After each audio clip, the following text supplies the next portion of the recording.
काचही बस के बहंगिया, बहंगी लचकत जाए, बहंगी लचकत जाए। होई ना बलम जी कहरिया, बहंगी घाटे पहुँचाए, बहंगी घाटे पहुँचाए। आस्था का पर्व छठ। नमस्कार, मैं हूं सुमित कुमार और आज हम बात करेंगे बिहार के महापर्व छठ के बारे में। जी हाँ, छठ बिहार के लिए महापर्व माना जाता है। छठ एक ऐसा पर्व है जिसे हम सब पूरे हर्षोल्लास व धूमधाम से मनाते हैं। हम बिहारियों के लिए छठ कोई आम पर्व नहीं बल्कि आस्था का एक प्रतीक माना जाता है। आइए हम आपको छठ से जुड़ी कहानी स्मिता दयाल जी के माध्यम से सुनाते हैं। आप सुनिए और आनंद लीजिए। भारत त्योहारों का देश है। यहाँ हर पर्व की अपनी अलग पहचान और खासियत है। विदेश में भी भारतीय संस्कृति ने अपनी छाप छोड़ने में कामयाबी हासिल की है। दिवाली की धूम के 6 दिन बाद छठ का पर्व बड़ी ही धूमधाम से मनाया जाता है। वर्ष में 2 बार मनाए जाने वाले छठ महापर्व को पवित्रता, श्रद्धा और आस्था के लिए जाना जाता है।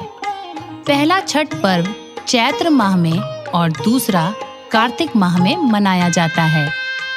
कार्तिक माह की षष्ठी को मनाए जाने वाले इस महापर्व का खास महत्व है। यूपी, बिहार, पूर्वांचल, झारखंड और नेपाल के कई हिस्सों में छठ पूजा को लेकर लोगों में खासा उत्साह देखा जा रहा है।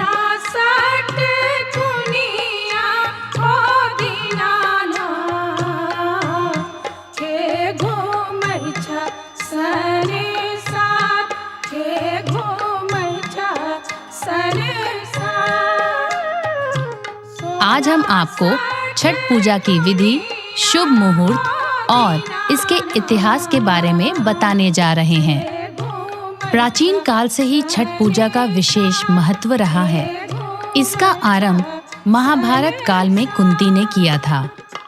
सूर्य की आराधना से ही कुंती को पुत्र कर्ण की प्राप्ति हुई थी।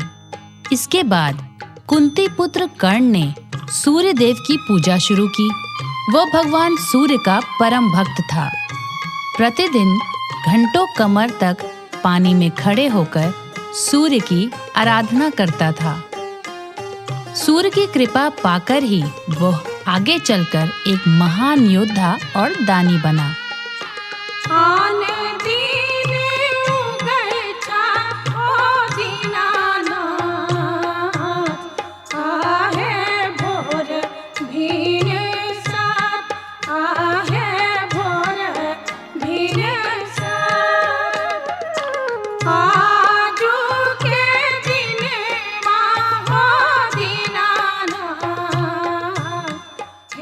इसलिए आज भी छठ पूजा में अर्घ्य दान की पद्धति प्रचलित है।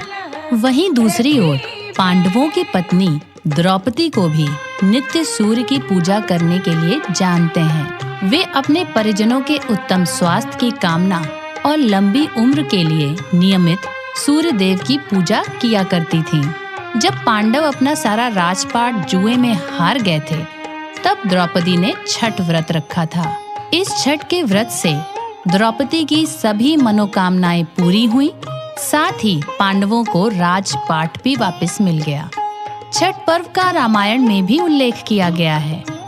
लंका विजय के बाद रामराज की स्थापना के दिन कार्तिक शुक्ल षष्ठी को भगवान राम और माता सीता ने उपवास किया था और भगवान सूर्य देव की आराधना भी की थी, जिससे सप्तमी को सूर्योदय के समय पुनः अनुष्ठान कर उन्होंने सूर्य देव से आशीर्वाद प्राप्त किया था।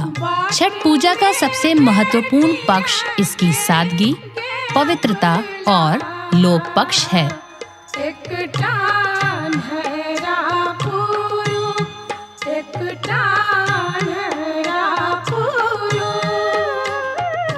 पटाखों के धमाके और लाउडस्पीकर के शोर से दूर ये पर्व बांस में बने सूप, टोकरी मिट्टी के बर्तनों, गन्ने के रस, गुड़, चावल और गेहूं से बने प्रसाद सुमधुर लोक गीतों से सबके जीवन में भरपूर मिठास भरने का काम करता है।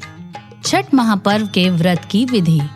छठ की पूजा गंगा, यमुना नदी या पोखरों में की जाती है। इसका व्रत नहाए खाए के साथ शुरू होता है और चौथे दिन सूर्यास्त में अर्घ्य दिया जाता है। तत्पश्चात ही भोजन किया जाता है।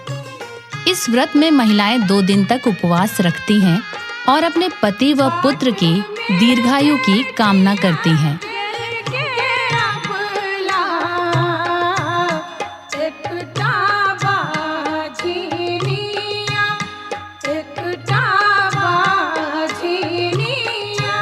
पंचमी को उपवास करके संध्या काल में किसी तालाब या नदी में स्नान करके सूर्य भगवान को अर्घ्य दिया जाता है। तत्पश्चात ही भोजन किया जाता है। षष्ठी के दिन प्रातः काल स्नानादि के बाद संकल्प लिया जाता है। संकल्प लेते समय इन मंत्रों का उच्चारण करें।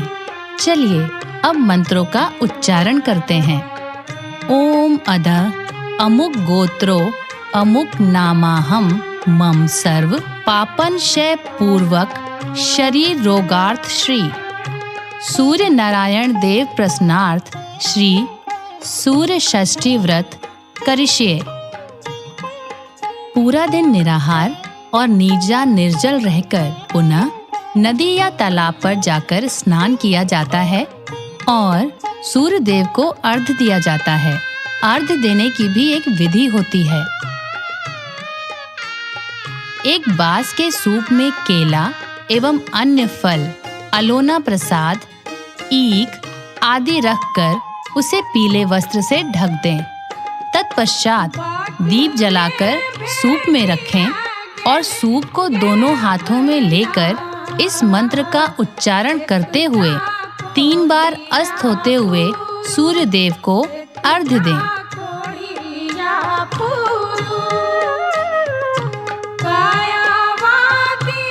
ओम एहि सूर्य सहस्त्रांशो तेजो राशे जगतपतये अनुकंपया मां भवत्या गृहारार्ध नमो अस्तुते।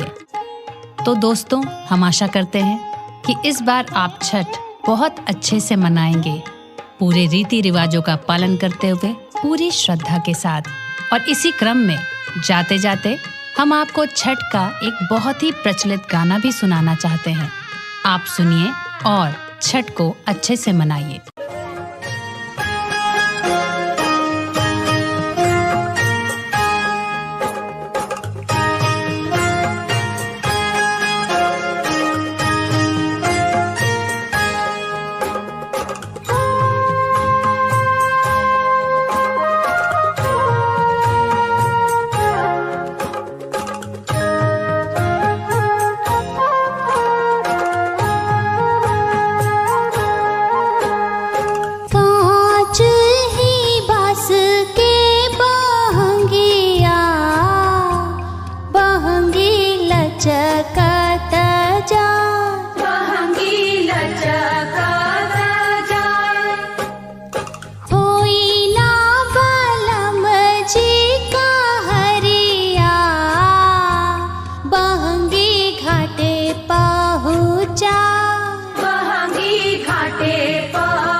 बहंगी